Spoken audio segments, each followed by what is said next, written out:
Capítulo 2. Ley de adoración. Objeto de la adoración. 649. ¿En qué consiste la adoración? Es la elevación del pensamiento a Dios. Por medio de la adoración se aproxima el alma a Él. 650. La adoración ¿es resultado de un sentimiento innato o producto de una enseñanza? Sentimiento innato como el de la divinidad. La conciencia de la propia debilidad induce al hombre a inclinarse ante aquel que puede protegerle. 651. ¿Ha habido pueblos desprovistos de todo sentimiento de adoración? No, porque nunca ha habido pueblos ateos. Todos comprenden que hay por encima de ellos un ser supremo. 652. ¿Puede considerarse que la adoración tiene su origen en la ley natural? Está en la ley natural, puesto que es resultado de un sentimiento innato en el hombre, y por esto se la encuentra en todos los pueblos, aunque bajo diferentes formas. Adoración externa. 653. ¿Necesita la adoración de manifestaciones externas? La verdadera adoración reside en el corazón. Siempre que hagáis algo, pensad que el Señor os está mirando. ¿La adoración externa es útil? Sí, cuando no es un vano simulacro. Siempre es útil dar buenos ejemplos, pero los que solo lo hacen por afectación y amor propio y cuya conducta desmiente la piedad aparente, dan más bien mal ejemplo que bueno y causan más mal del que creen. 654. ¿Da preferencia a Dios a los que le adoran de tal o cual manera? Dios prefiere a los que le adoran desde lo íntimo del corazón con sinceridad, haciendo el bien y evitando el mal, a aquellos que creen honrarle con ceremonias que no les hacen mejores para con sus semejantes. Todos los hombres son hermanos e hijos de Dios, quien llama así a todos los que siguen sus leyes, cualquiera que sea la forma en que las exprese. El que solo tiene apariencias de piedad es un hipócrita, y aquel cuya adoración no pasa de ser afectada y está en contradicción con su conducta, da mal ejemplo. El que hace profesión de adorar a Cristo y es orgulloso, envidioso, celoso, duro e implacable para con los otros o ambiciosos de los bienes de este mundo, es religioso, os lo aseguro de boca y no de corazón, Dios que todo lo ve dirá. El que conoce la verdad es 100 veces más culpable del mal que hace que el salvaje ignorante del desierto y será castigado con arreglo a este principio el día del juicio. Si al pasar un ciego tropieza con vosotros, le disculpáis, pero si es un hombre que tiene completa vista, os quejaréis y con razón. No preguntéis, pues, si existe una forma de adoración más conveniente que otra, porque es lo mismo que preguntar si es más grato a Dios que se le adore antes en este que en aquel idioma. Vuelvo a deciros que solo por la puerta del corazón se elevan hasta él los cánticos. 655. ¿Es pues censurable uno porque practique una religión en la cual no cree en el fondo de su alma, cuando se hace por humano respeto y para no escandalizar a los que piensan de distinto modo? En esta, como en otras muchas cosas, la regla es la intención.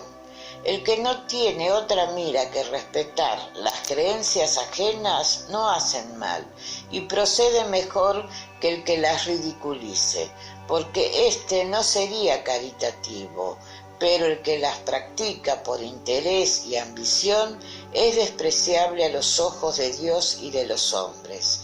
No pueden ser gratos a Dios aquellos que sólo aparentan humillarse ante Él para captarse la aprobación de los hombres. 656. ¿La adoración en común es preferible a la individual? Los hombres reunidos por la comunidad de pensamientos y sentimientos tienen más fuerza para atraerse a los espíritus buenos. Lo mismo sucede cuando se reúnen para adorar a Dios.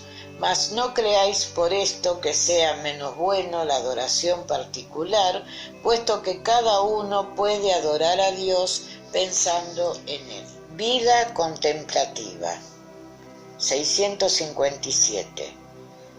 Los hombres que se entregan a la vida contemplativa, sin hacer mal alguno y solo pensando en Dios, ¿son meritorios a sus ojos? No, porque si no hacen mal, tampoco hacen bien, y son inútiles, y dejar de hacer bien es ya un mal. Dios quiere que se piense en Él, pero no quiere que solo en Él se piense, porque ha señalado al hombre deberes que cumplir en la tierra. El que se consume en la meditación y en la contemplación, nada meritorio hace para Dios, porque su vida es completamente personal e inútil a la humanidad, y Dios le pedirá cuentas del bien que no haya hecho. De la oración. 658.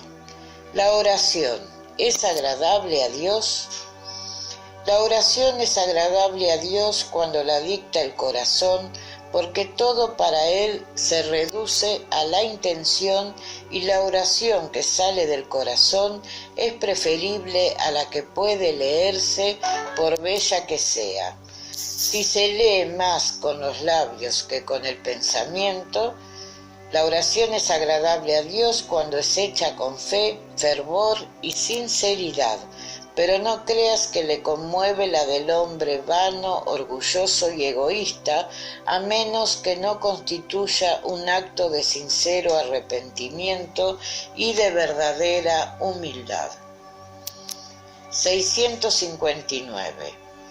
¿Cuál es el carácter general de la oración? La oración es un acto de adoración. Rogar a Dios es pensar en Él, acercarse a Él, ponerse en comunicación con Él.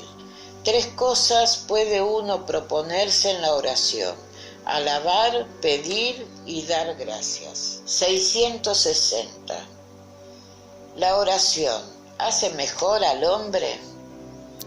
Sí, porque el que ora con fervor y confianza es más fuerte contra las tentaciones del mal, y Dios le envía buenos espíritus para que le asistan. La oración es un auxilio que nunca se niega cuando es pedido con sinceridad. ¿A qué se debe que ciertas personas que oran mucho tienen, sin embargo, muy mal carácter, son celosas, envidiosas, acres, carecen de benevolencia, de indulgencia y hasta llegan a ser viciosas a veces? Lo esencial no es orar mucho, sino orar bien. Esas personas creen que todo el mérito está en la extensión de la oración y cierran los ojos a sus propios defectos. La oración es para ellas una ocupación, un empleo de tiempo, pero no un estudio de sí mismas. Lo ineficaz no es el remedio, sino el modo de emplearlo. 661. ¿Puede suplicarse con provecho a Dios que nos perdone nuestras faltas? Dios sabe discernir el bien del mal. La oración no encubre las faltas.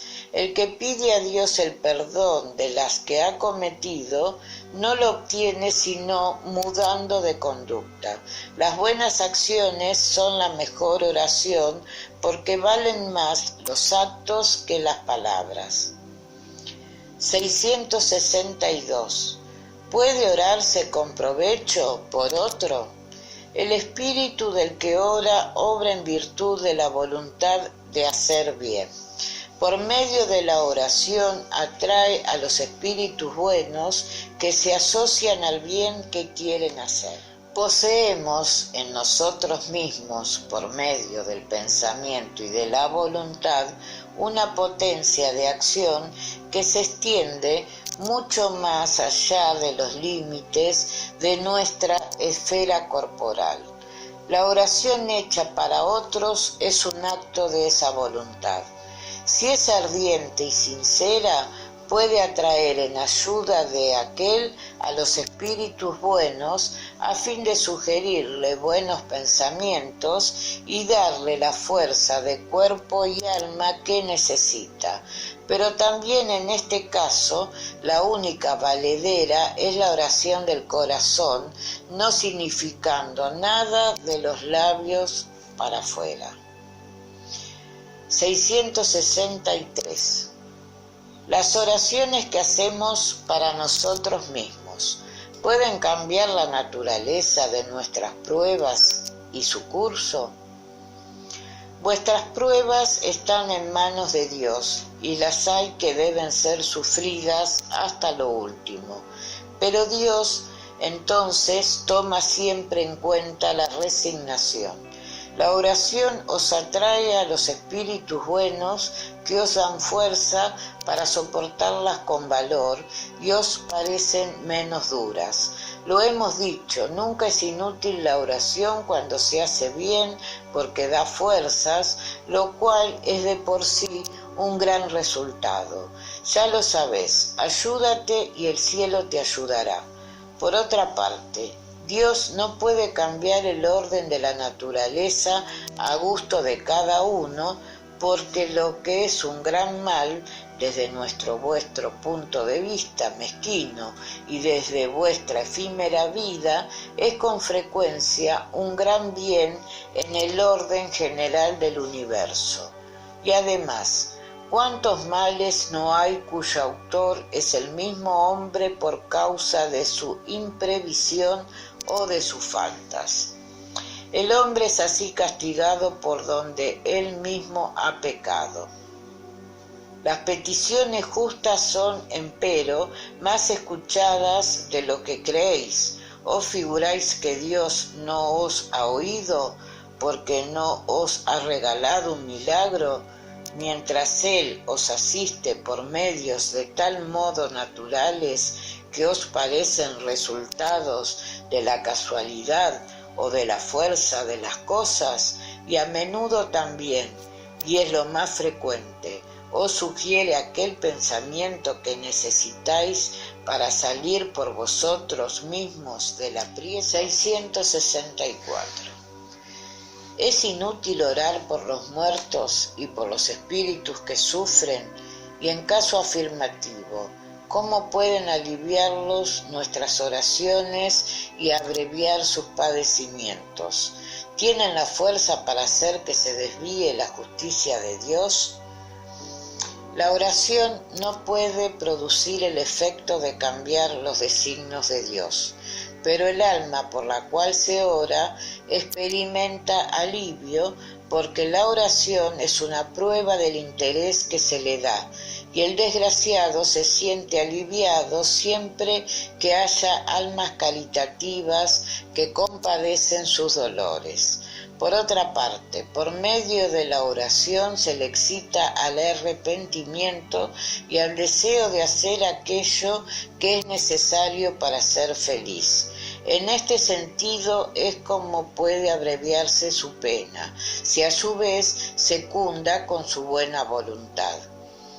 El deseo de mejorarse, excitado por la oración, atrae al espíritu que sufre, espíritus mejores que vienen a ilustrarle, a consolarle y a darle esperanza.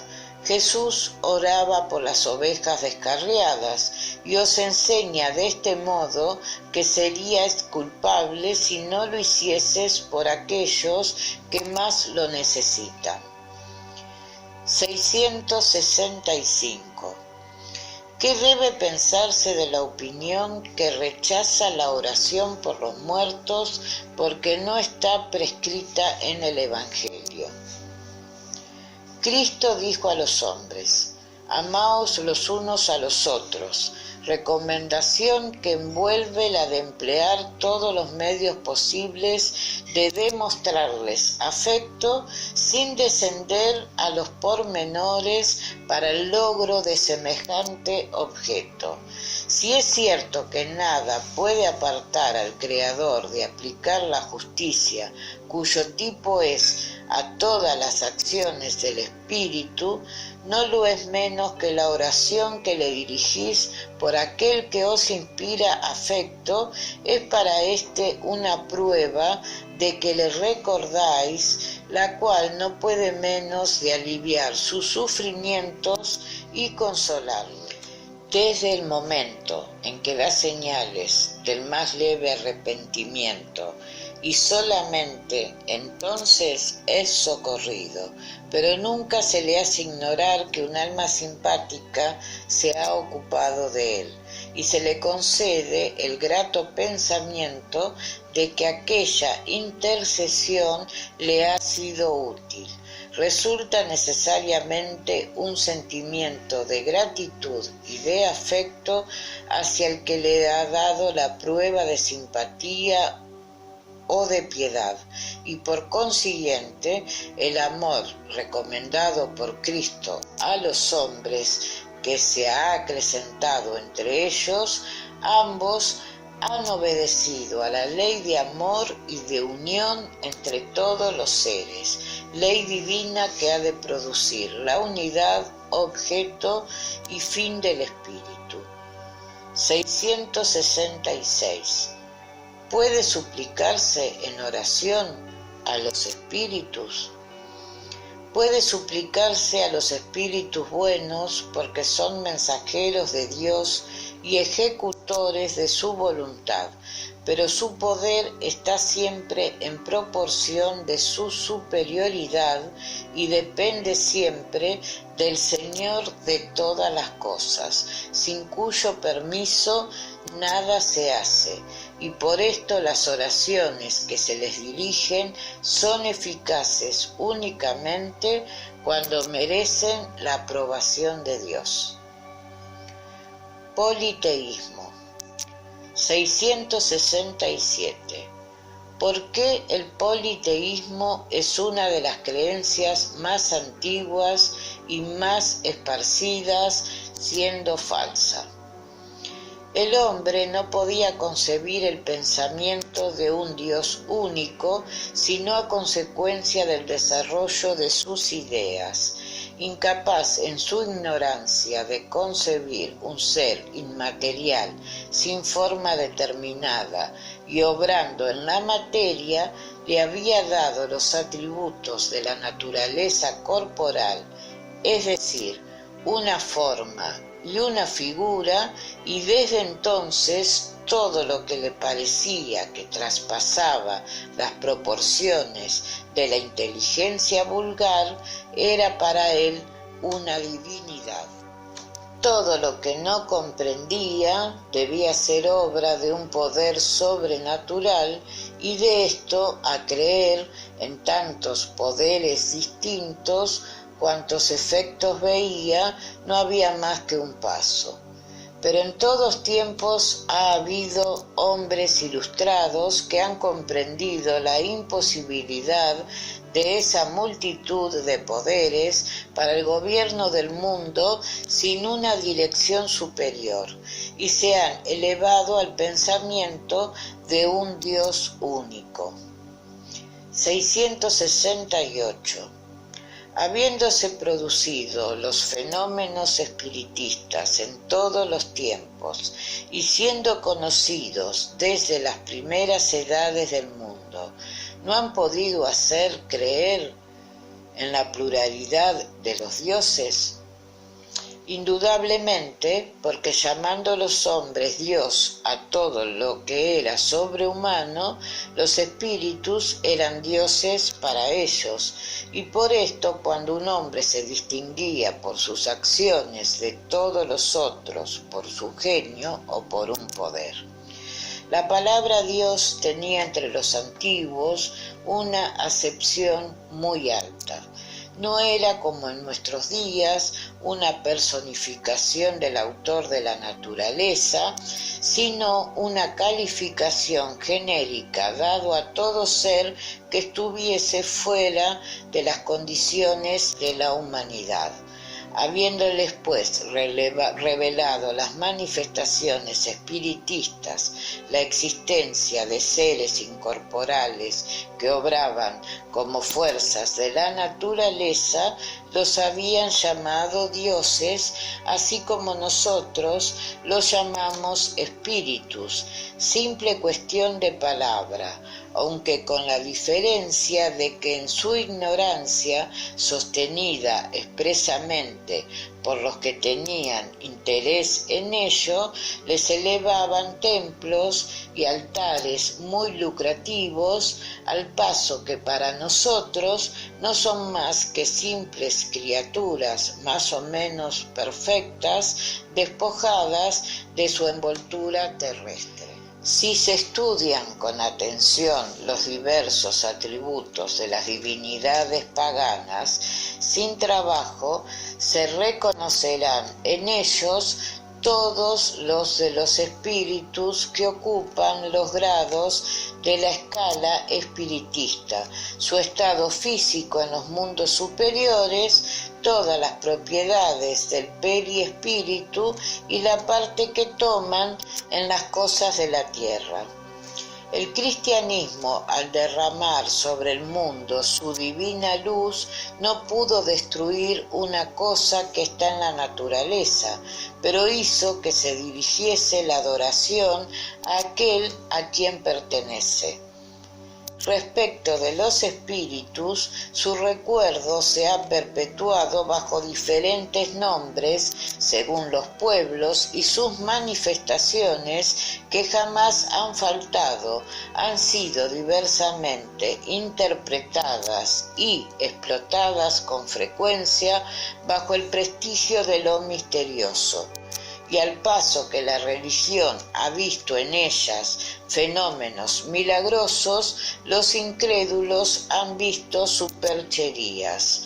Hoy, gracias a un estudio más serio hecho públicamente, el espiritismo, libre de las ideas supersticiosas que lo han oscurecido durante muchos siglos, nos revelan uno de los más grandes y sublimes principios de la naturaleza. Sacrificios.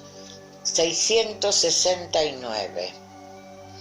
El uso de los sacrificios humanos data de la más remota antigüedad. ¿Cómo pudo el hombre ser inducido a creer que semejantes cosas pudiesen ser gratas a Dios? Ante todo porque no comprendía a Dios como origen de toda bondad. En los pueblos primitivos la materia se sobrepone al espíritu, se entregan a los instintos del bruto, y de aquí que sean generalmente crueles, porque aún no se ha desarrollado en ellos el sentimiento moral. Además, los hombres primitivos debían creer naturalmente que una criatura animada era de mucho más valor a los ojos de Dios que un cuerpo material. Esto fue lo que les indujo a inmolar en un principio animales y más tarde a hombres, puesto que siguiendo su falsa creencia, creían que el valor del sacrificio estaba en relación con la importancia de la víctima. En la vida material, tal como la practicáis la mayor parte, si hacéis un regalo a alguien, lo elegís siempre de tanto más valor cuanto más simpatía y consideración queréis demostrar a las personas. Lo mismo con respecto de Dios hacían los hombres ignorantes. De modo que los sacrificios de animales precedieron a los humanos, no es dudoso. Según esta explicación, los sacrificios humanos no tienen su origen en un sentimiento de crueldad, no, sino en una idea falsa de agradar a Dios. Contemplad a Abraham. Con el tiempo, los hombres abusaron inmolando a sus enemigos hasta a sus enemigos particulares. Por lo demás, Dios nunca ha exigido sacrificios, ni de animales, ni de hombres, y no puede honrársele con la destrucción inútil de su propia criatura. 670. Los sacrificios humanos, llevados a cabo con intención piadosa, ¿han podido ser a veces agradables a Dios? No, nunca. Pero Dios juzga la intención. Siendo ignorantes los hombres, podrían creer que hacían un acto laudable inmolando a uno de sus semejantes. Y en este caso Dios no se fijaba más que en el pensamiento y no en el hecho. Mejorándose los hombres, debían reconocer su error y reprobar esos sacrificios que no habían de formar parte de las ideas de las inteligencias ilustradas. Y digo ilustradas porque las inteligencias estaban envueltas entonces en el velo material, pero por medio del libre albedrío podían tener una noción de su origen y de su fin. Y muchos comprendían ya por intuición el mal que hacían, pero por satisfacer sus pasiones no dejaban de hacerlo. 671. ¿Qué hemos de pensar de las guerras llamadas sagradas? El sentimiento que induce a los pueblos fanáticos a exterminar lo más que les es posible con la mira de ser agradables a Dios, a los que no participan de sus creencias. Parece que tienen el mismo origen que el que en otros tiempos les excitaba al sacrificio de sus semejantes. Son impelidos por los espíritus malos, y al hacer la guerra sus semejantes se oponen a la voluntad de Dios, que dice que debe amarse al hermano como a sí mismo. Todas las religiones, o mejor, todos los pueblos adoran a un mismo Dios, ya sea con este, ya con otro nombre. ¿Y por qué, pues, hacerles una guerra de exterminio porque su religión es diferente o no ha llegado al progreso de la religión de los pueblos civilizados? Los pueblos son excusables de que no creen la palabra de aquel que estaba animado del Espíritu de Dios y fue por él enviado, sobre todo los que no le vieron ni fueron testigos de sus actos. ¿Y cómo queréis que crean esa palabra de paz cuando se la lleváis espada en mano? Deben ilustrarse y nosotros debemos procurar hacerles conocer la doctrina de aquel por medio de la persuasión y dulzura y no por medio de la fuerza y de la sangre. La mayor parte de vosotros no creéis en las comunicaciones que tenemos con ciertos mortales. ¿Cómo queréis, pues, que los extraños crean vuestras palabras cuando vuestros actos desmienten la doctrina que predicáis? 672. La ofrenda de frutos de la tierra hecha a Dios, ¿Era más meritoria a sus ojos que los sacrificios de animales? Ya os he respondido diciéndolos que Dios juzgaba la intención y que el hecho tenía poca importancia para él. Evidentemente, érale más agradable ver que le ofrecían los frutos de la tierra en vez de la sangre de las víctimas. Como os hemos dicho, siempre os repetimos, la oración que sale de lo íntimo del corazón es 100 veces más grata a Dios que todas las ofrendas que podéis hacerle. Repito que todo lo es la intención y nada el hecho. 673. ¿No sería un medio de hacer esas ofrendas más agradables a Dios, consagrándolas al alivio de los que carecen de lo necesario, y en este caso, el sacrificio de animales hecho con un fin útil, no sería más meritorio al paso que era abusivo cuando para nada servía? ¿O solo era provechoso a personas a quienes nada hacía falta? ¿No habría algo de piadoso verdaderamente en consagrar a los pobres las primicias de los bienes que Dios nos concede en la tierra? Dios bendice siempre a los que hacen bien, y el mejor medio de honrarle es el de aliviar a los pobres y afligidos. No quiero decir con esto que Dios desapruebe las ceremonias que hacéis para suplicarle, pero mucho dinero hay que podría emplearse con más utilidad de la que se emplea. Dios aprecia la sencillez en todo. El hombre que se apega a las exterioridades y no al espíritu es una inteligencia de mezquinas aspiraciones. Juzgad, pues, si Dios ha de fijarse más en la forma